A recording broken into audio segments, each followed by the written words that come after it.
Are you eating another one of my cupcakes? I hear that rapper. Are you doing that? Don't lie to me, babe. Hello, y'all, and welcome back to my channel. And welcome back to another incarnation video of me sort of whining about makeup that I secretly and internally want. I feel like I've done this in a sort of different incarnation, so long as I'm creating content, I'm gonna make more incarnations talking about makeup that I really want because I have issues, and if y'all don't know it by now, you'll know it in this video. But today we're gonna be simply talking about makeup that tempts me. Makeup that I look at that kind of makes me give it a second glance, where you're sort of just like walking along and then you see it and you're like, oh, maybe I need that in my cart. Maybe I need to check out with that. This isn't necessarily an anti-haul it. It's not so much of a will I buy it. It's more of just a sense of acceptance within me that there are some things that I look at and that for some reason or another I haven't purchased yet, you know, because finances, I need to stop buying more makeup, I need to only buy things that I can review, etc., etc. But these are still things that I think about, and that kind of, kind of nudges me into like, maybe just one of them, maybe a couple, it'll be okay, just get it. It's that little makeup demon on my shoulder telling me, you're good, you could use another highlighter, you could use another blush. When the angel on this shoulder is like, no, stop, please think of your bank account, don't do it. So, we're gonna start off with something that's tempting. I don't think I would ever buy this just because of the creator, but that is the Kylie Cosmetics highlighters and blushes. And now, you all know, or most of you know at this point, I have a very established relationship and love for trying out new blush and new highlighter formulas. There is little else I love more than putting a new compact of blush or highlighter in my collection. I'm not sure what it is, but something about that just makes me feel a little bit happy inside. And looking at these when she redid her packaging from the cardboard to the acrylic, plastic, whateverness, they just looked so much more aesthetically pleasing, and they lined them all out and they showed them, and I was like, you know what? I kinda really want one or two or three or four or a whole collection. And so looking at these, I'm just like, ooh, I love trying out new formulas.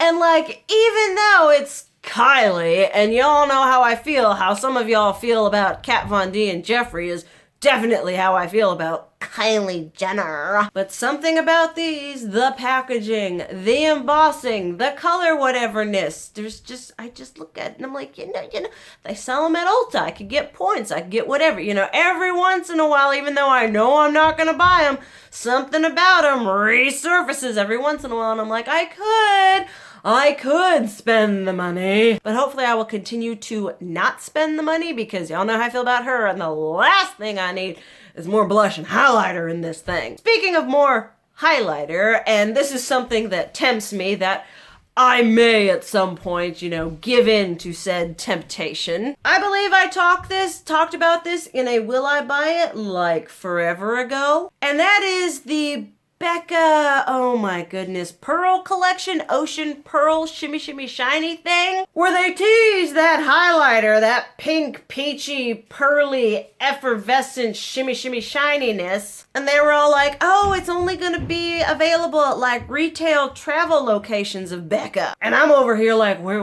the frig is that? Where do I need to go to purchase this? And then I sort of got over it and was like, I'm not gonna be able to be a completionist, so I came to terms with not having that in my Becca collection. And in all honesty, it's kind of probably no different than Prismatic Amethyst or Lilac Geode. But then Trend Mood was all like, look! It's available now! And I'm like, yeah! Now the highlighter is apparently a new fancy formula that somehow merits it being $2 more than a regular shimmering skin perfector. And there's a part of me, mostly the collector and highlighter junkie lover, who really wants to buy this. Like, this was tempting when it first came out, and then now that in fact it's actually somehow available to me, the temptation is running a wee bit rampant. The eyeshadow palette is a joke. The color story, the way the shadows are and how much they're charging for it, that's a joke. But the highlighter, I mean, y'all know, but I feel bad, especially since I'm trying to buy less. I feel really guilty for buying a $40 highlighter that I guess I could do a video on. It wouldn't be very long. It wouldn't be very exciting. When I could take that money and, review a palette or something else. So I'm just currently we are attempting to pump the brakes on this one. And then if we're still talking about, adding totally unnecessary blushes into my collection, the Patrick Ta monochromatic blush. It's a blush as well as a lip thing, I believe. The lip thing is whatever to me. But those blushes just look so pretty. The compact, the embossing, the shades, the whole sunburnt, sun-kissed, autumnal whateverness going on. I was having a moment because I believe Sephora Rouge got ooh, early access, spend your money before everyone else. And they're really pretty, but like I keep saying, the last thing I need is more blush. But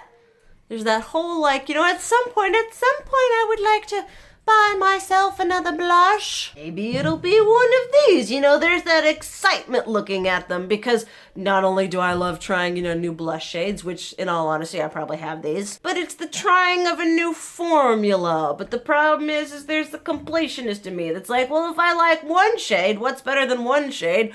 All of them, which is in fact not the case in point. And they look beautiful. They look fantastic. Definitely let me know if any of y'all have purchased them and what your thoughts on the formula and the colors are, because they are super, super tempting to moi. Something else that is super, super hideously tempting, and it's one of those big ticket, major priciness things, temptations, where you look at it and you're wow, that's so beautiful. I would love to be the kind of bougie whateverness, awesome sauce, fancy pants person who would buy that. But you're not, because, you're in fact a trash panda living in denial. And that is, what is this? The Viseart Grand Pro Volume 3. This installment of their Grand Pro palettes is colorful. It does this thing where each of the color stories has its own little cohesive line. It's all matte. There's so many things going for this palette in the temptation area. Y'all know I really like Viseart shadows. I love their mattes. I love their shimmers. And so looking at this thing as an all matte thing to an all matte lover, and then giving it those greens and just all the vivid lusciousness of it all is I would like to have it. But y'all, this thing is kind of in that whole Natasha Denona, Pat McGrath kind of price point. It's $175, and that makes you go from 100 to 0 really quick. Cause that's a lot of money. If you break that down into whatever, how many palettes that could buy me, how many different reviews that could get me, it's very much painful. But the color-loving, fancy, bougie, expensive eyeshadow Viseart-loving person is I wish a part of me would want to be that, but in reality, right now, it's not a thing. Let's talk about some more little things, the Lime Crime Halloween Wet Cherry glosses, those were so cute. I think Lacey from Spooky Lips and Fat Hips got them, and she was they're amazing, they're beautiful, they're pretty, and I'm I want those. But I have a myriad of glosses I don't use. And unlike highlighters, I have at least come to terms with glosses as it being, don't buy more if you don't use them. I literally have a few little drawers full, and I'm I need to use these ones. There's absolutely no point in adding more to this part of my collection because it's just gonna sit there. It is definitely money wasted on a lost cause. Fenty Beauty Diamond Balm 2. I honestly was very tempted by the first one because I really like a lot of Fenty highlighters. It's a diamond bomb. You know, it had a lot going for it that kind of was pulling me slightly in. But I have no idea if this second one is the same formula as the first one, which is kind of like that Stila Heaven's Hue whateverness that I didn't really get down with. So there really wasn't any point in me trying to get it if it was just gonna sit there and be a whatever. You know, once again, I think Lacey from Spooky Lips and Fat Hips has this. I mean, I vicariously lived through a lot of her purchases. You know, I see her post something on Instagram and she's like, look what I got. And I'm just over here, good for you, boo. Good for you. Because she and I have kind of a similar taste in makeup, and so I love her pics, and just, it looks so pretty. You know, this one definitely tempted me more than the first one. I'm just like, I like a holiday highlighter. Okay, this is the basic white girl in me. Y'all know I did a anti-haul, and in the anti-hauls that have been happening recently on my channel, typically there is a lot of Too Faced to be found amongst them. One item of which being their second installment of their Gingerbread palettes, their Gingerbread Extra Spicy palette, which in reality is kind of not that much extra spicy. But as someone who purchased and reviewed the first one, there's a part of me that kind of wants to, I'm curious, is it going to be the same quality? Is it really going to bring more to my life than the original one did? Are they going to be the most perfect palette companions? Or is it just a bunch of subliminal, basic white girl, holiday marketing? Which it honestly probably is. But like I said, there's a part of me that's tempted by this because the color story is kind of okay. But in all honesty, if we're being really honest, what I'm tempted by is the collectorism, seeing how the formula is, and seeing if it does work really well with the one, and also compare and contrast and all that jazz. Okay, this is, again, we're getting into like things I've anti-hauled, things I'm like, I'm never gonna buy this. This is the stupidest thing that ever existed. And then there's like little me standing off in the corner somewhere like, I think I would like to try it. Case in point, the Urban Decay Honey Palette. Now, I tore this one a new one. I think in 2 of my anti-hauls, potentially 1 anti-haul, 1 will I buy it. I said this was like the desaturated ugly sister of the original Urban Decay Naked palette. You know, it's a very basic neutral whateverness with kind of a greeny based gold, and that's about it. But then I hear people talking about it and being like, it's really great. The quality on this is one of the best like Urban Decay Naked palette qualities we've seen in a while. And as someone who used to be very faithful to Urban Decay, I'm like, kinda tempted. Because there's a part of me that wants to be on the bandwagon. There's a part of me that's like, you know, give it a shot. Maybe it's gonna be amazing. Kind of in the same way with the Urban Decay Naked Reloaded, where I was like, no. And then you go in. You know, that temptation just pushes you over the edge where you just go in. And I'm trying really hard not to go in, because that's $49, $50 of going in, and that's a lot. But whenever you like anti-haul something and then a bunch of people are like, but it's amazing, and you're like, is it really? You know, you want to find out for yourself. You're like, is it just me, or what is it? You know, is it really fantastic? This is something that tempts me for, like, I feel like maybe all the wrong reasons, but the temptation is definitely there. Y'all know I'm a huge fan of Natasha Denona complexion products, you know? Her duo blushes, her highlighters, her bloom and glow, her tan and bronze. All of those things I 110% stand by. And then she has these like cute little mini babies. She's got like a mini bronze and glow. She's got a couple mini blush and highlighters. They're $19. They're so cute. And I'm like, I really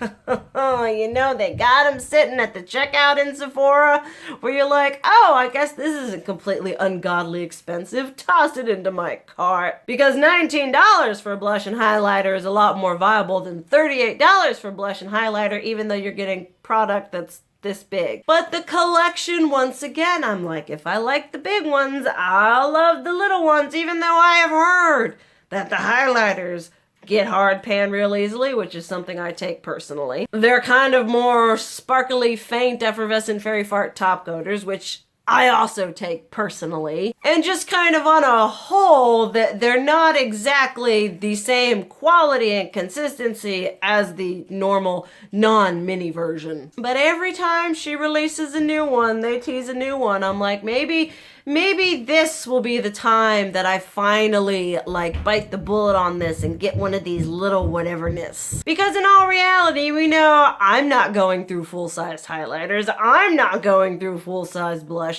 So maybe I can get through a little mini one. Okay, this last one here is sort of a, oh my goodness. This has been a temptation for me probably for as long as this brand has been coming out with these. And that is the Hourglass Holiday Ambient Lighting Whateverness palettes. Pretty sure they've been doing this for 4 years now, where holiday rolls around and they're like, okay, let's make a 6-pan palette with, you know, pans about yay big and sell it to people for $80. And while a lot of people are all like, oh my goodness, $80, a lot of people are like, these are the best palettes ever. I invest in them every year and bougie, bougie, bougie, bougie, bougie. And I admit, I look at them and there is, oh my goodness, I look at them and I'm like, maybe this, once again, maybe this will be the year that I get this super expensive fancy schmancy face palette that changes my life. There was the one that had like the bunny on it. I'm like, that one was kind of, that was very, very close. But I'm like, $80? $80! And someone was showing me, my friend Sarah Michelle MUA, she did a haul. And I saw the palette and it was like this thin and I'm like, what? I'm thinking for $80, you might as well get something with a bit of heft to it. And so just kind of like, you know, every year they roll out with another one. This year I think they rolled out with 3. And every year in reality, unless they come out with that metallic strobe 3-pan highlighter palette that they released, everyone loved, and then they've never brought back. Unless that happens, the reality of me actually buying one of these is very little, but I look at them and I'm like, maybe someday, you know, this'll be me. But it's hard to go in on an $80 palette when I've got champagne taste on that very much, cheap non-craft beer budget. I could honestly make 50 billion installments of this. I just feel like it's good to open up discussions about makeup that isn't just, I want it or I don't want it. You know, there is that middle ground. There is that kind of like moral conflict for one reason or another. And it's also important for me to kind of like help address the problem I have with like being an over passionate consumer, because it's a problem. And it helps me to be able to kind of like share my thoughts and whatever's with y'all and then get feedback from y'all and everything like that. It's a good time all around. So obviously let me know what you feel about these products. You know, if it's something that I should bite the bullet on or if it's something that I can just pass and leave off for forever. Obviously let me know something, a makeup item that really tempts you that just for one reason or another you haven't gone on in. But like always, thank you guys so much for watching. I love you. And as always, keep it real. Mwah!